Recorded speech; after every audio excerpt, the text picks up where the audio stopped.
Hello, Okay. everyone, and thank you very much for attending. This is the third, I think, actually fourth groups session with a guest speaker. And today we have the amazing Ben Rouse, who's going to join us and talk about facilitation and how to create workshops for your teams and people that you want to get into a room together to talk. And I've been following Ben for a little bit of time now, and I'm very impressed with the work that he puts out on his content online.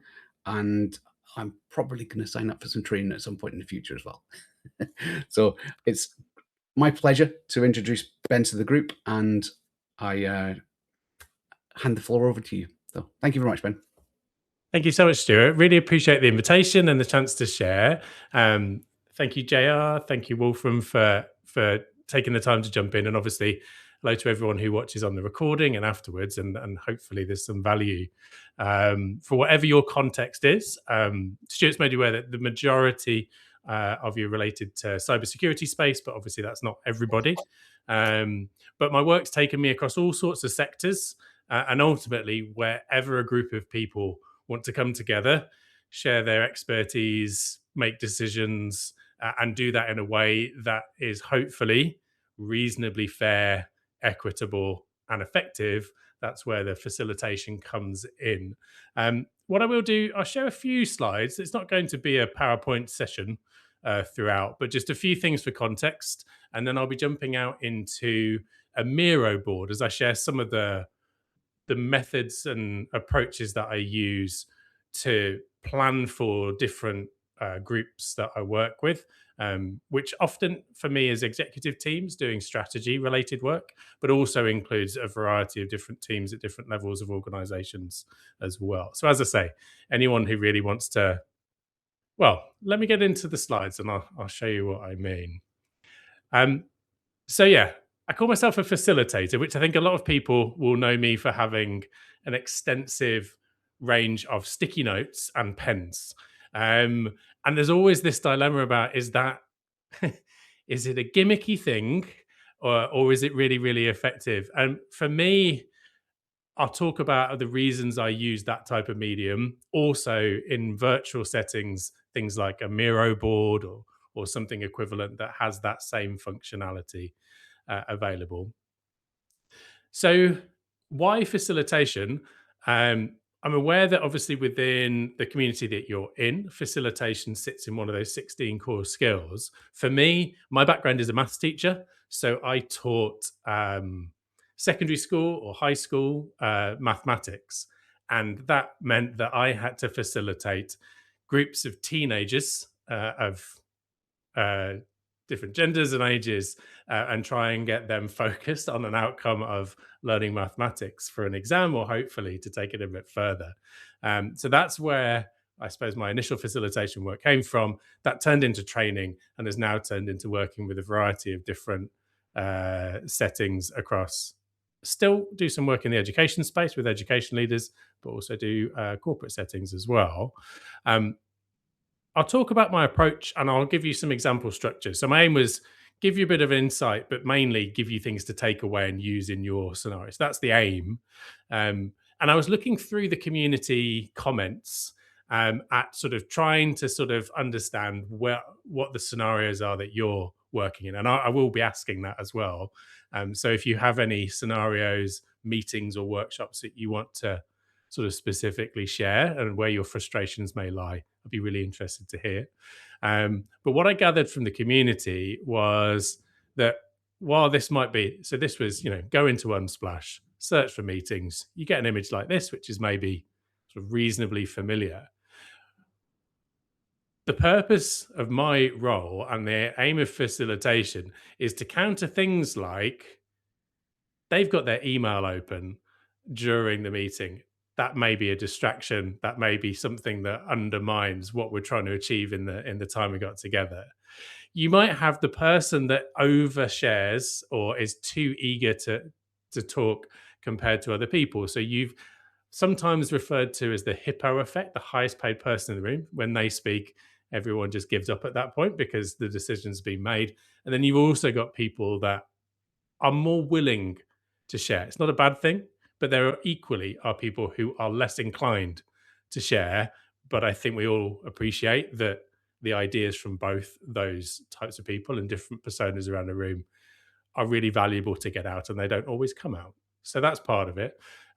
Sometimes it's that one person is sharing, and there might be, like I'm doing now, no recourse for saying, "Wait a minute, I don't think I agree with that," or how do you give the right space for people to air their frustration? And then I often get asked as a facilitator, how do you deal with difficult attendees, difficult people in the workshop? I wouldn't My feeling is, and maybe this is the teacher in me, is that there's always a reason that they're, in inverted commas, difficult. And most often that is because they might have a different perspective that hasn't really been taken into account in the rest of the room. So I value anyone who might be perceived as difficult is gold for me as a facilitator, because it probably means that someone's looking at the problem that we're attacking in a different way that's probably going to be really valuable. So that's kind of some of the things that you'll encounter. It might be that you're just getting bombarded with lots of slides, some really well designed, some less so, and whether that's effective or not. So there's a few different things around there that facilitation should mitigate for, allowing everyone to be focused and heard in the room, allowing all voices to be represented one way or the other, and to make sure that there's a not just a one-way process in that sharing. So that's kind of where I see facilitation sitting. And there's also, of course, particularly post 2020, the reality of meetings taking place not in person and virtually, and that opens up a whole new challenge for whether people are engaged or not. And one of the big things I always talk about is, are the right people in the room, but more importantly, are the wrong people not in the room? There's a lot of this of I'm on the meeting, but I'm checking my phone, probably means that they didn't need to be in that gathering of people. Maybe it could have been communicated other ways. And there's some really great resources around before you even get in the room or in the Zoom, making sure the right people are there, but the wrong people aren't, because it's the hardest thing in the world to facilitate a group of people where maybe some people didn't really need to be there or aren't really the target audience for it. So there's the prep bit as well, and yeah, that can just lead to a bored, disengaged person. So if I just come out of that one in terms of that context, there's no obligation to share, but just to give a bit of space to the people here. Um, which bits of that feel relevant to the situations you might find yourself in? Is there anything that I haven't really appreciated about your context that you think would be really useful to add in as well? JR, thank you for the party popper. Is that because some of it resonates? No, there's no raising of the hand in here. Oh, please take the floor. No, I'm behind you in several other sentences. You had said about how to engage your presentation. Now, I'm gathering when you use the word facilitator, you're prepping the room for whatever the speaker's saying, or are you the speaker? I'm a little bit foggy in this. That's a really good clarifying question. Because I'm trying to listen, and I'm kind of, as I said, two sentences behind you. So the other thing it is, you mentioned 2020 as a specific year because most of us know it as pandemic time, and during the United States shutdown, that's how people taught, was of course through virtual. And I've heard a lot of, I have a friend who's a teacher of third graders, and she got the problem childs for the first couple of years because of the fact first graders do not know how to use the computer correctly. In fact, they went to the wrong place every single time. So they had to be retaught. So, do you have any funny or not so funny presentations of what you learned from the pandemic part? please? Okay, so I'll take both of those with gusto. So first of all, I will generally, as a facilitator, find myself brought in not to present, but to manage the interaction of the group. So to provide guardrails, if you like, and activities that will get everyone successfully to the objective of that time together. Now, sometimes that means I will open up the time and set out like the we're going to put our devices away today. We're going to be using sticky notes. We're going to ensure that everyone gets a voice. So I might present in that fashion. Often I also do, like, so when I do, for example, I'll do a 2-day offsite for an executive team. It's quite a regular piece of work that I'll do. And within that, you might expect that the CTO is going to share an update. So particularly around, what are the cybersecurity threats that we're seeing, and we'll share. One of the techniques that I use as a facilitator is when someone's presenting and they put their slides up, the default is that people sit back, listen, maybe they put their hand up, maybe they make some notes. But I feel that that's a time when people are listening to a presentation that there's lots of stuff going through people's heads, and it's a really valuable time to capture people's assumptions, people's reactions. So a simple activity like taking a bunch of sticky notes. Actually, let's practice what we preach. So using a pack of sticky notes each, as someone's presenting, I like to use invite people to write down their thoughts as we go. And often I'll do that through something called a How Might We, very much borrowed from a book called Sprint by Jake Knapp. But just getting everyone to put a little HMW in the top of the corner, which means how might we. So as things come up in the presentation, it's like, well, how might we ensure we've got the right people in the right places? How might we ensure we can budget for that? Those sort of questions that come up.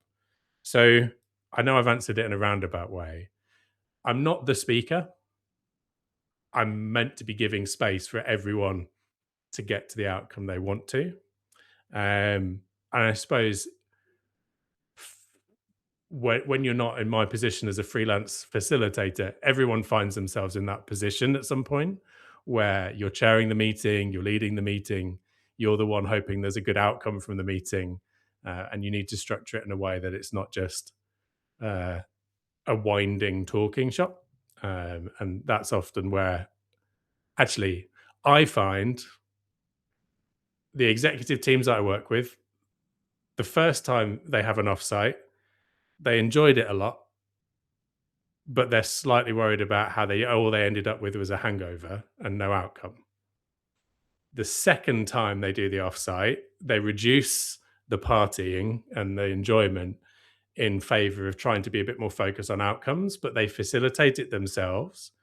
And while that can be perfectly successful, there tends to be that one or two people who had to facilitate it felt they didn't get to be involved, that they were so worried about managing the group that they didn't get to sort of be engaged in it.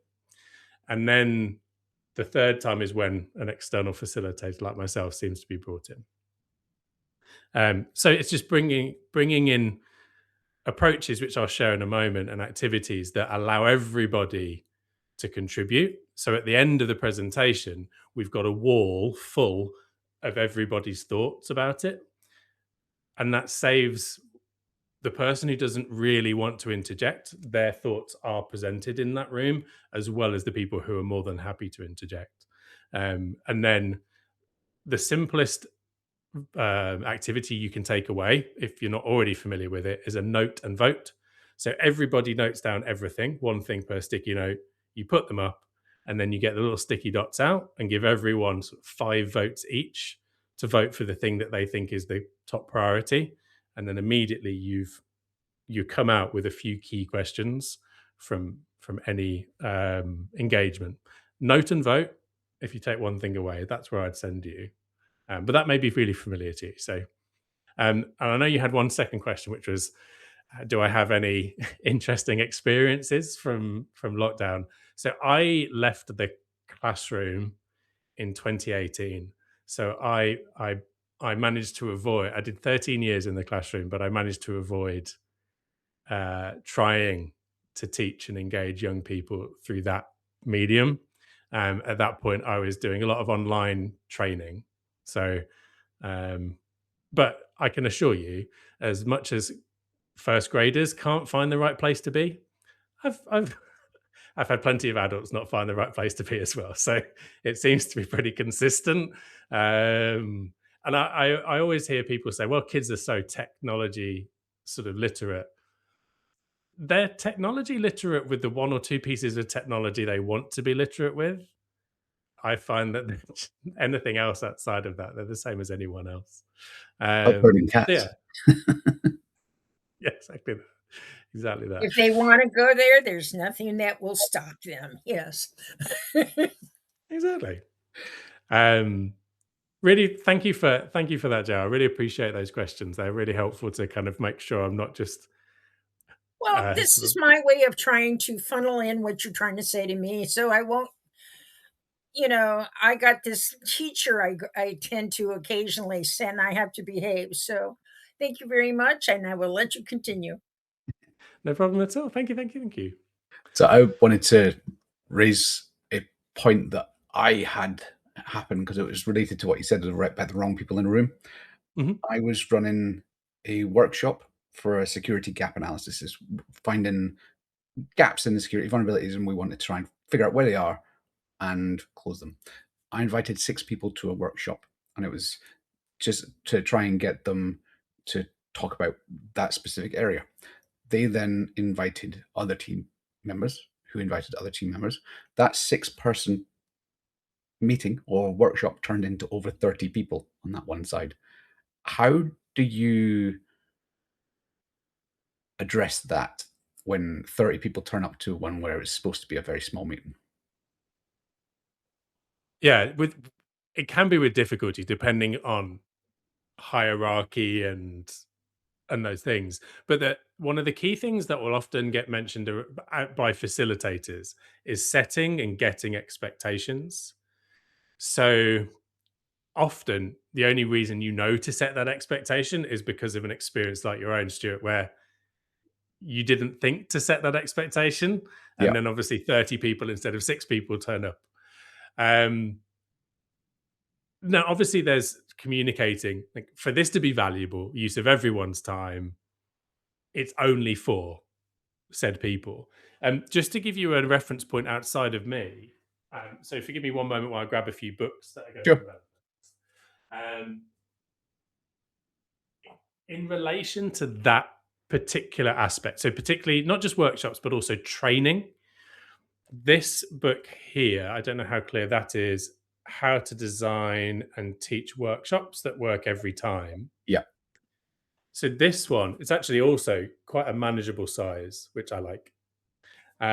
So Dan Fitzpatrick and Devin Hunt, it's a really practical piece around how you set up that time to work. So one of them is, as you experienced, be really clear about who should come, but be even more clear about who shouldn't. So saying it is not for dun dun dun, because ultimately it'll be a waste of your time, it'll be a waste of our time.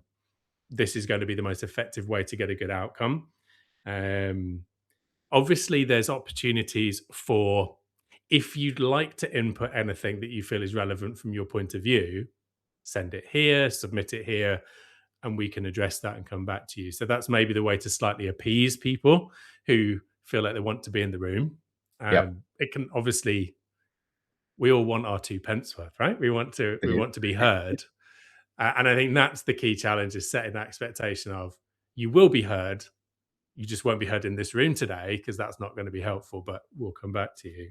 Yeah. And there's also, like, in here, the key things I've taken from this over the years is time. There's a tendency, and I'm sure you've seen this, for we're all going to get together. We want to use the time really wisely. So we'll start at 8 a.m. We'll finish at 6 p.m. We might have a working lunch. Everybody, so we'll hear from marketing, we'll hear from sales, we'll hear from the engineers, we'll hear from everybody in the room. But that just moves it into, what's the objective of this? Is it just for everyone to come together and be heard? So people don't work effectively that way. And generally, people have about 90 minutes, absolute maximum in them, to do some focused, hard thinking in a meeting or a workshop. And that's 90 minutes maximum before you need a break or some space. And I try and keep it to 60. And then there's other research out there that suggests if you do some really focused work in that first sort of maybe 2-3 hours, chopped up into sort of 60 or 90-minute chunks, if you do that in the morning, you're probably not going to achieve the same in the afternoon. So you need to change up the expectation for the afternoon if the morning's been really hard work and focused, or vice versa. So there's some really useful bits here about how to sort of chunk up the time in a way that's going to work. And there's another book, which is The Art of Gathering, which actually I think I only have digitally. It's The Art of Gathering, talks about having dinner parties and parties. But there's some really useful things in there, again, about if the wrong people come, it's not going to work. And the example they give is a group who did yoga together. And it was just the most wonderful time of their week to do yoga together. One of them said they couldn't make it. Can I invite a friend? Which everyone went, of course you can. But that friend, having joined several sort of sessions into it, it just didn't feel the same for them.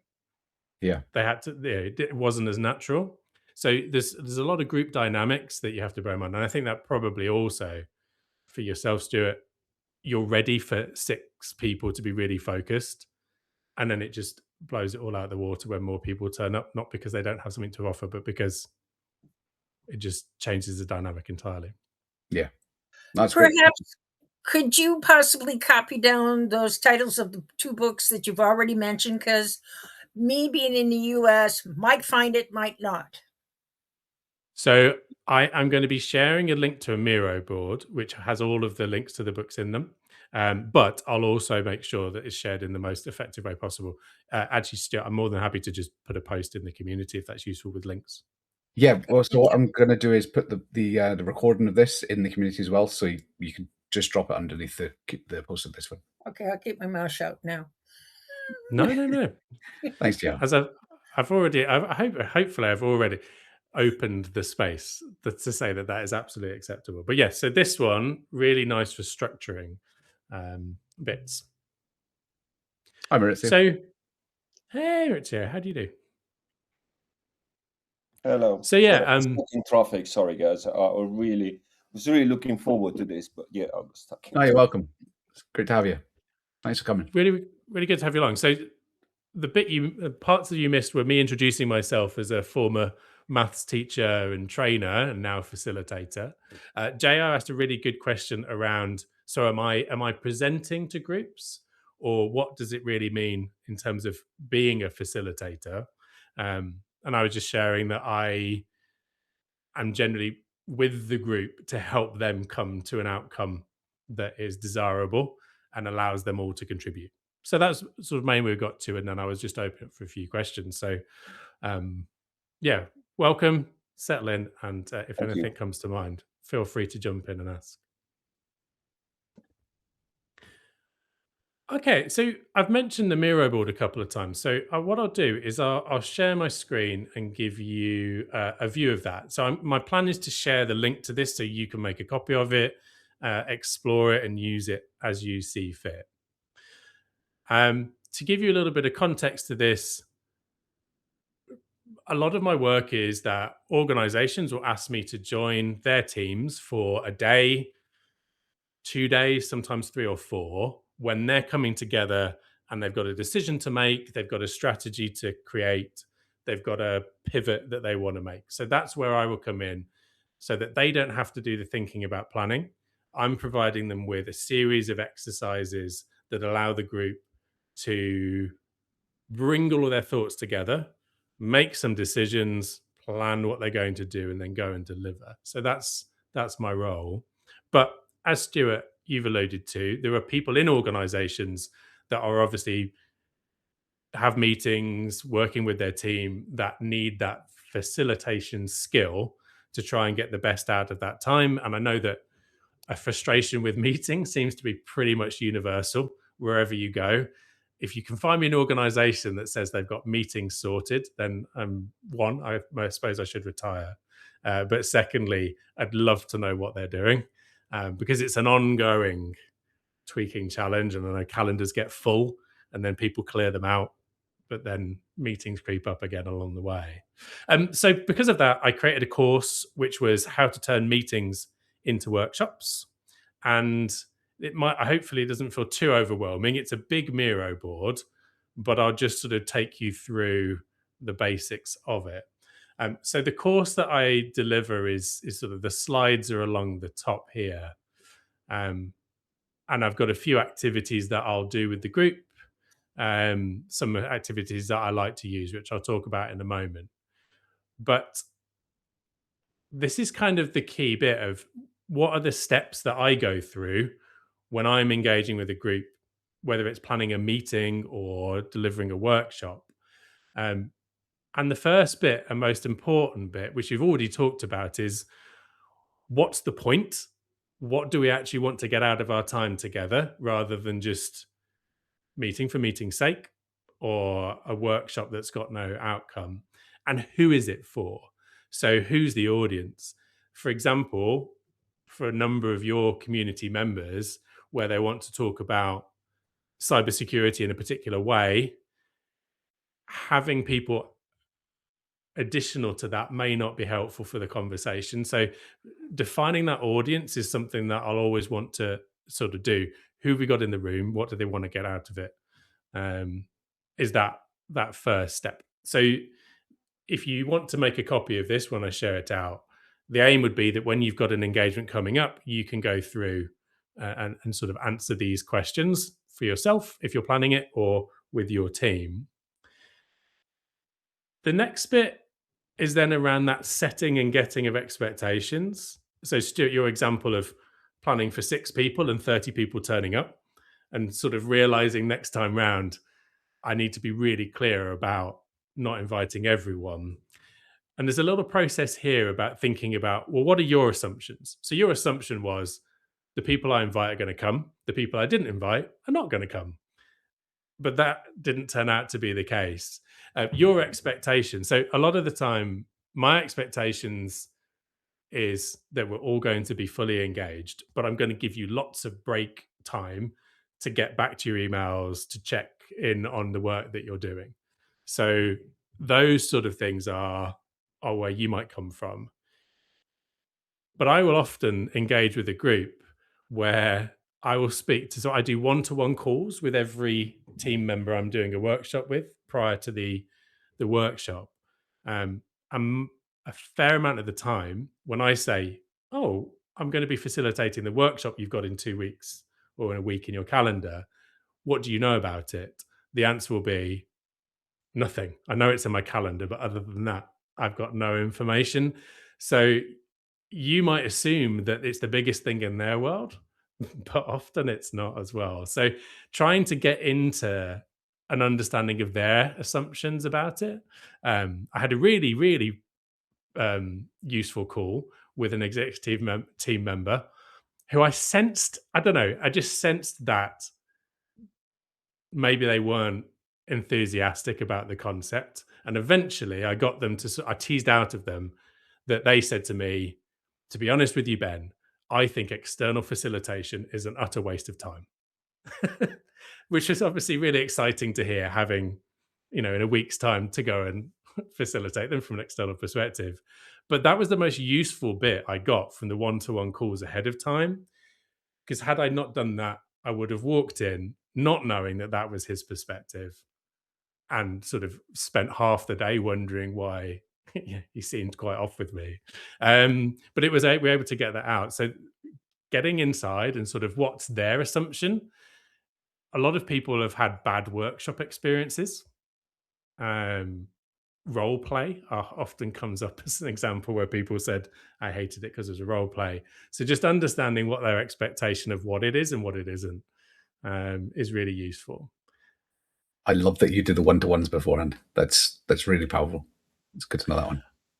I once didn't do them, and I've never not done them ever again. It makes such a difference. It's really, really, and I appreciate that's not always possible, depending on your context. But yeah, it's kind of a non-negotiable for me for obvious reasons. And then structuring it. I don't know whether it's the maths teacher in me, and 3 is the magic number, but I like to work in threes. And this comes directly from this book here. I'll just unshare so you can see that, which I will be providing links to. This one is really nice and simple book about how you can structure the time, whether it's an hour or whether it's 5 days. That structuring in threes can be really, really valuable. So it's a nice little template to take where what are the outcomes you want? So, outcome number 1 might be I want everyone to understand what we're talking about, and this is how we're going to do it. So I'm going to present the problem, I'm going to talk about possible solutions, I'm going to give some context. Outcome 2 might be right now that everyone knows what we're talking about, I want to gather everyone's thoughts and ideas. And then outcome 3 is right, we want a plan. We want to take all of that and decide on what our plan's going to be. So you can structure that how you want, but I find the threes really works really well. And then the other bit I'll share with you, and I will open up again in a moment for some questions, is I said earlier, if there's one thing you take away, it's the simple process of a note and vote. So everyone gets a pad of sticky notes, they write their response to everything, and then you put it on the wall and you vote. If you take 2 things away, this is the structure I use for if it's an hour one-on-one through to, again, like a 5-day design sprint. And this is borrowed from a company called AJ and Smart, who sort of brought together lots of facilitation best practice and summarized it into these 4 C's. So that is collect, choose, create, and commit. And a well-structured meeting or workshop should have all 4. You can have 2 lots of choose and 2 lots of create, but start with collect and end with commit. To talk about my one-to-one calls, I start the collect before the workshop because those one-to-one calls are a big part of that collect. So where is everyone at, as well as doing it within that time as well. So that structure I found when I get a bit lost and trying to, that's a really cool activity, we should do that. Stepping back and doing that sense check of, have I got an opportunity to collect everybody's input? Have we definitely included a way to make a decision? So choose rather than just endless discussion. The create can be ideas and prototypes, but it can also just be creating a next step. And then the commitment bit, because we've all been in time together with a team where lots of great things are shared, but then life carries on very much the same afterwards. So that's the real challenge of committing, whether it's to doing something or whether it's even to removing something. That structure is really useful there. Again, I'm just going to pause and open up to, like, does anyone have any questions? Are there some contexts that you find yourself in that you think maybe I haven't covered? Like the meetings and workshops that you run. I love this, but could you give a little bit more meat to the 4 different categories, please, just to get everyone? Yeah, I can certainly do that. Before I jump into that, is there anything else anyone else would want to share, or are you basically all behind Stuart and you want to? Oh, I'm not behind him. Perhaps next to him. I'm going to produce a small online presentation myself, and to be able to handle, or I should say, be nicer to people of what I want to get accomplished. I am learning something, but I haven't put it all together.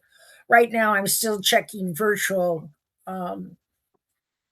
virtual vehicles, because everybody seems to be selfish, as in Teams is selfish to Microsoft people only, and etc. So far so good. I'll let you now address the meat to with the 4 C's. Thank you very much. And Yeah, Wolfram, did I see you?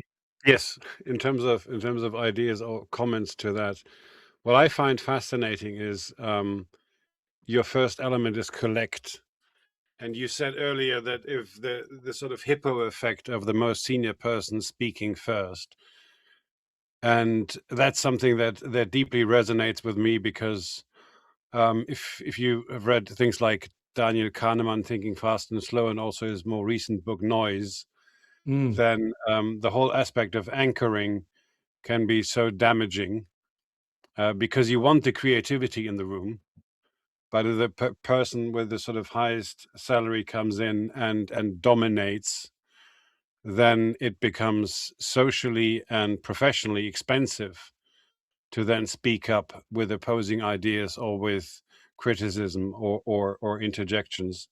So I would love to also hear some, and that also goes back to Stuart's comments around sort of meats to the bone, in terms of fleshing out some of the techniques that you use to facilitate which I guess that is also a question that I have is, how do you, if you have a company setting where you have a dominant hippo, how do you create the safe space for the wider team members to feel that it's safe to speak up?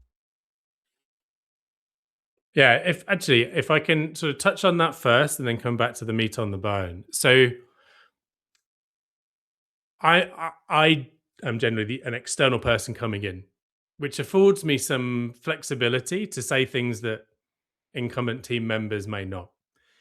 On the flip side, you talk about a safe space. It's a phrase I don't use with teams about I'm going to create a safe space, because the culture within the team makes that entirely impossible for me to promise that. Like, there's no way that I can do that. So there are a few simple mechanisms I use when I'm working with groups. In that, so I talked a moment ago about the note and vote. So everybody notes down all their ideas or all their concerns on sticky notes and puts them up. I will ask the most influential person in the room to vote last, so that I'll give everyone 5 sticky dots each, but ask them to hang back and then go forward afterwards. And interestingly, you'll hear from some facilitators about using a decider vote. So it's true that there might be some people in the room who have more context on the problem than others, just by nature of their role. And so for a CEO amongst the executive team, they are going to be in conversations with the board and have that wider perspective. So sometimes a decider vote, if there's a bit of a indecision, is useful for moving it forward and giving context. However, I did have a scenario where I was using a decider vote, and just the whole energy of the room disappeared in a moment when I gave that decider vote to the CEO, and that was related to the culture that they had encountered all the time, where they were encouraged to have ideas, but ultimately it was always decided by that one person. So there's some real care. And again, the one-to-one calls tend to help me identify that. People are actually pretty open about the internal politics and some of the barriers that they encounter. So again, those calls help to mitigate that to some extent. But I am at the whim of the culture of the team. But I do also get to be the person who asks the stupid question. So I can say, I don't have the full sector knowledge that you have. Tell me why that might be a good idea or not. Tell me more about why that might be the route that you take. And sometimes I've had feedback that, thank you for asking that question, and just open it up. So it's an interesting dynamic. And actually, related to that, some of the exercise, there's no true anonymity in writing on sticky notes and put it on the wall. People probably recognize your writing and they can see you put it up.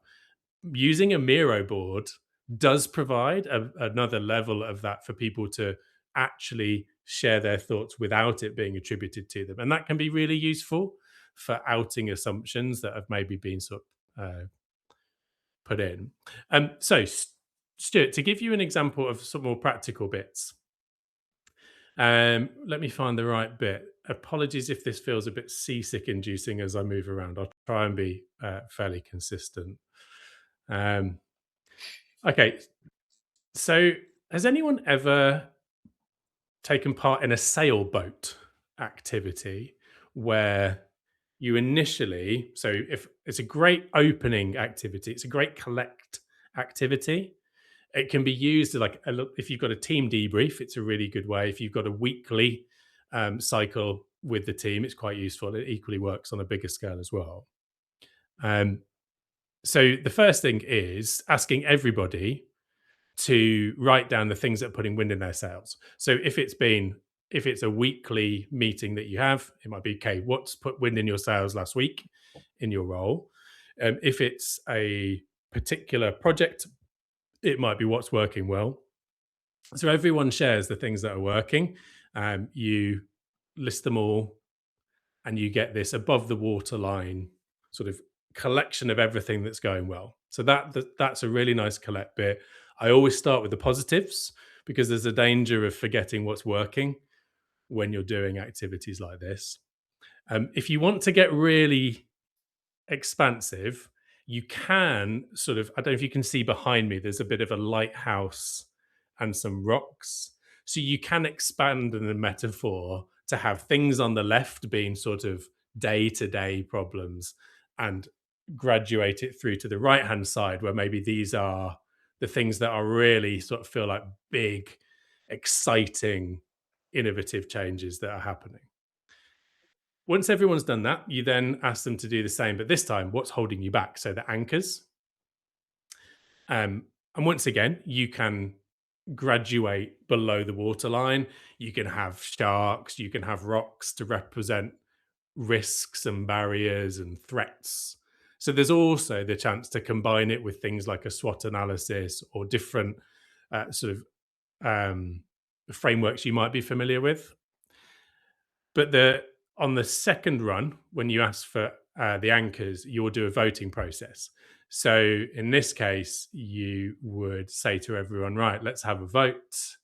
You might give everyone sort of 5 votes each, and just on the sticky dots.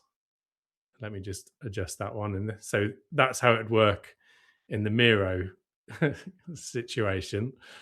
And then off you go, and everyone gets to allocate their 5 votes. You can say to them, you could put 5 on one thing. If you think the one thing is so important, we shouldn't even worry about anything else until we solve that one. You can pepper it with 5, and people spread their votes out. And then again, what you have done is this one is a combination of we've done a collect, and through the voting, we've done a choose. So I don't know if that helps a little bit, Stuart, as an example of I might use a sailboat activity, if it feels relevant, for that collect and choose bit before we then, now that we've chosen our key challenge, let's go and create some solutions to that. Yeah, that's great. Thank you. And just to clarify, Ben, you would typically then do these votes anonymously?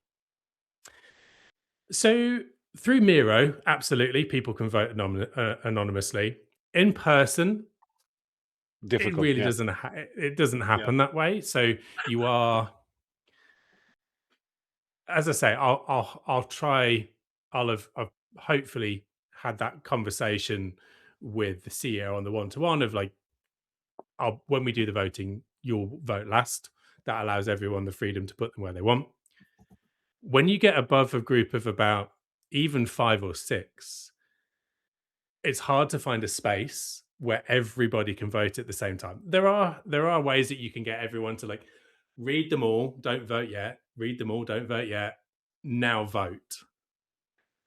But realistically, the dynamics in the room mean that people do vote. So a lot of the time it's just reminders and trying to model that, because ultimately if there's a clump of lots of votes on these 2 things and you come up to vote last, the inclination is to not vote for the ones without anything because what's the point? But ideally, what I always frame at the end is you're not saying that the other things aren't valid. You're just saying right now, this is our priority. And these will come back to. And final question, because I haven't seen Miro being used that way, and I find that really inspiring for online sessions. Is it possible that you make the votes not only anonymous, but also invisible? Because again, in terms of priming the audience, as you said, if you jump in first, you anchor people's expectations, right? So if you were to say, well, first of all, the CEO gets to vote last, which makes sense because that gives him the benefit of reading the room before he then votes, and gives him the power to synthesize what the sort of room temperature is. But then the question is also, how do you avoid that the timing between people casting their votes influences, sort of self confirms or self weakens certain signals? So again, to that, Miro is great for that reason, because if you're managing the Miro board, you can select the area you want people to vote on, and then once and you can also say only sticky notes, and you can give them their votes. When you start, nobody sees the votes going up until you, as the facilitator, reveal them. So it will be essentially, we've got everybody's voted now. Here's the big reveal. Yep. We've got our priority, and there might be a moment of pause for some people in the room who are surprised by that, or there might be a real confirmation of it. Again, in person, it inevitably works differently, and you just have to consistently manage the room and help people and clarify for people about what the purposes of it is. And often, I would imagine that many of you have been in discussions that have gone on for longer than maybe you thought they needed to, and you want to make a decision, and that mechanism in a room is just useful for, like, right, we've got to move on from this, let's take it to a vote, and then a decision is made. It doesn't have to be a binding one that is irreversible, but it's obviously sort of moves forward, so it's also a sort of bias towards action. So I've got a few different activities in here, and this is probably, the reason this is here, these three. A sailboat is a really good collect and choose activity. A very simple sort of brainstorming. Everybody comes up with as many ideas as they can. You then take it to a vote. You take a top 10 out of that, and you've got 10 ideas to take forward. And then just in terms of commitment, this is called an action board, but Eisenhower matrix is very similar to that, if you're familiar with an Eisenhower matrix as well, where you might get people to take their idea. And this is quite a good one to do as the facilitator. So you say, right, we've got our top voted idea. You put it in the middle and say, right, do you think it's going to take lots? Do you think it's going to take lots of effort, or do you think it's pretty low on in terms of effort for the team, for the group? And you get a bit of like a bit game showy, but right a bit, left a bit, and you sort of find a position that people are happy with. And then the same thing is like, what level of impact is that going to have on the problem we identified earlier? So is it going to be an absolute nailed on, it's going to make huge impact, or is it going to be pretty low? And obviously, if you get a clump of things up in this low effort, high impact area, you've got an option to say, right, well, let's commit to these ones in the short term. Let's maybe think about how we plan properly for these ones that are potentially really impactful, but are going to take a lot more, whether it's budget or time or capacity, resources, whatever it may be. So that allows you to have a bit of a commitment to what maybe some short-term actions are versus some longer-term ones. So that as a structure, a sailboat, some idea generation, and an action board, you can do that in 45 minutes with a reasonable size small team. Or it's something you might take a bit longer and include some discussion. But that's a kind of nice structured takeaway that has those four aspects in it, that's very manageable for people to facilitate. This is really great. The software looks amazing. Does the Microsoft Whiteboard software have the same sort of functionality with the votes and things like that? To be honest with you, like Miro is designed for it, and therefore looks like, wow, look at the possibilities. There's Yeah. AI built in that can do a sentiment analysis of all your sticky notes and clump them together and automatically sort them. That's cool. But I would say don't get too worried about we now need Miro or we now need this whiteboarding software. I think anything where you've got the ability remotely to get everyone to write separately and those can be brought together visually. And in terms of voting dots, all you need to be able to do is add an image of something. So it could be a little tick or any circle you can put on the space, and just do like a Control D, copy, copy, copy, copy, copy, Yeah. and then just let people move. It's not always as seamless as some other options, but I think for the functionality of it, I mean, I like to draw a sailboat on the wall and dish out the sticky notes and the sticky dots, and off we go. So um, I would always encourage you to go for it and learn, rather than necessarily sort of finding the perfect solution for all of that, because there's always foibles in it anyway. Yeah. That's great. Thank you. And can you use or have you used Miro in a sort of in presence setting? Because I That's a mean, really given good that question. people typically have digital devices, I mean, especially in a sort of cybersecurity setting, you would expect people are, typically equipped with laptops or tablets. So the question is, because I can clearly see that this is one of the few cases where if you really want to harvest the intellect of the room and you want to avoid people influencing their own initial reaction because of being watched, then this clearly is, in my view at least, better than the in-person sticky dots voting, walking up to the sort of whiteboard. So therefore the question is, can you combine the two? Can you give people, I don't know, a QR code and then they just sign up with their laptop and do it that way? So yes, you absolutely can. So I can share this now. Anyone with a link can view. Let's do that. I can copy the board link and I can make sure you've all got access to that right now. So obviously QR code or whatever else. This is interesting. I'd love to sense check this with the room. In a in-person setting, irregardless of the sector, and I work with a lot of tech or tech adjacent organizations, I tend to, with the agreement beforehand, say, right, we're going to agree the devices are gone,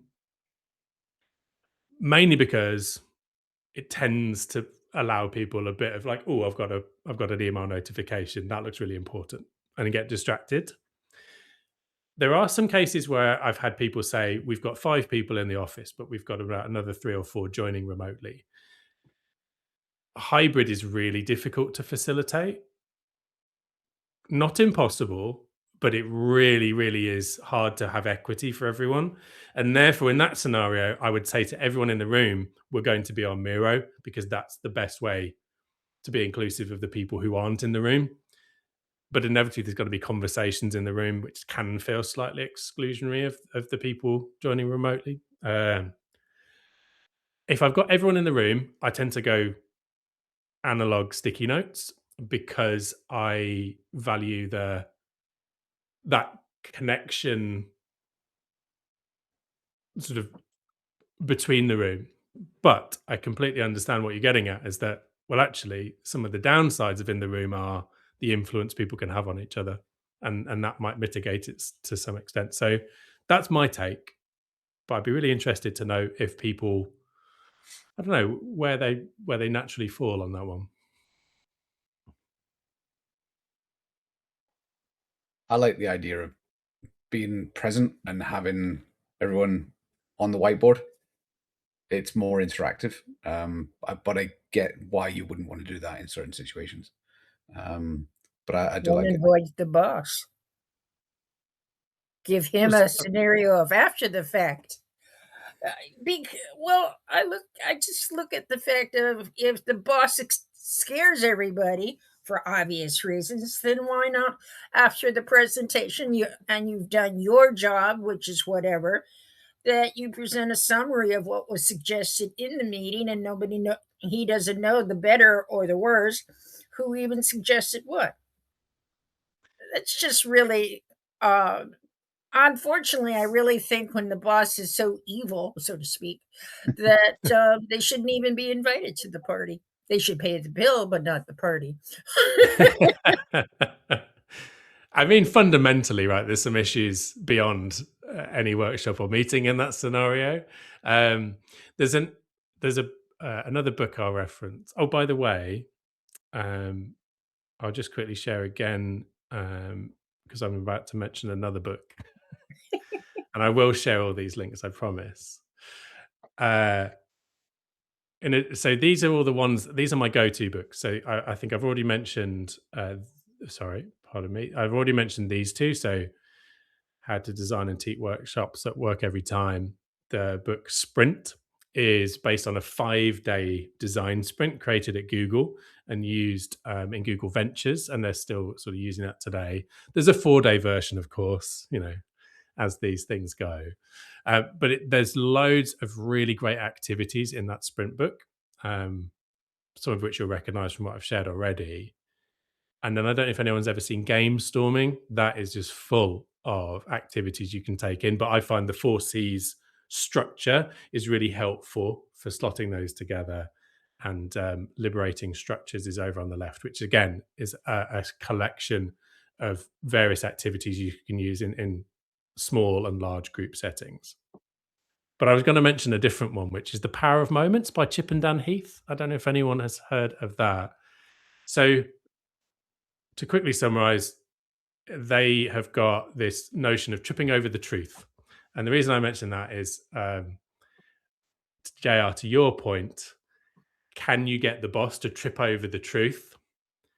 And there's some nice ways with those activities that you can do that, even if they're there, to sort of pull out some insights that they weren't expecting. But I have, as you've suggested, done workshops with wider teams and then taken the surprising findings to the boss in order for them to get a different perspective. I'm aware of the time though, so I was enjoying that far too much. Yeah, this has been fantastic. And yeah, we are at time. So can I ask one last question? Where do you hang out if it isn't here? Where else do you present? I'm not in a UK circumstance. I'm a US, so I don't know anything about you except for you must be living by the seashore. Not too far. Where do I hang out? That's a really good question. There's a community of facilitators I've been in at times. I'm going to hang out here now. You're in this community as well. He's a school person? Yeah, he's in the Solving Friction community. He's a member of ours. Though I think I'm sort of fall into the more voyeur character sort of so far, so I need to be a bit more active. But actually, on that, when Stuart posts this video, I will add in all the relevant links to Miro boards and books to make sure they're all accessible there. So I hang out here now. And also on LinkedIn as well. And Substack. You've got a really great Substack. It's a newsletter. I'm still trying to learn how to operate Substack. Every time I turn around, they want money. I mean, that's everywhere. It is. But yeah, so Ben's got loads of great content out there, and I would encourage you all to sign up for whatever you choose to do so. It's good. Enjoy it. Thank you for coming and being our talker today. Pleasure. As you can tell, I don't mind talking. Yeah, thank you so much. It's been a really great session. I've really enjoyed it, learned a lot, and I'm really glad we had some people turn up for it. So thank you, Ben, and thank you everyone else for coming. No, some really nice questions. Thank you, Ben and Stuart, for organizing this. Pleasure. You're welcome. Thank you. Thanks.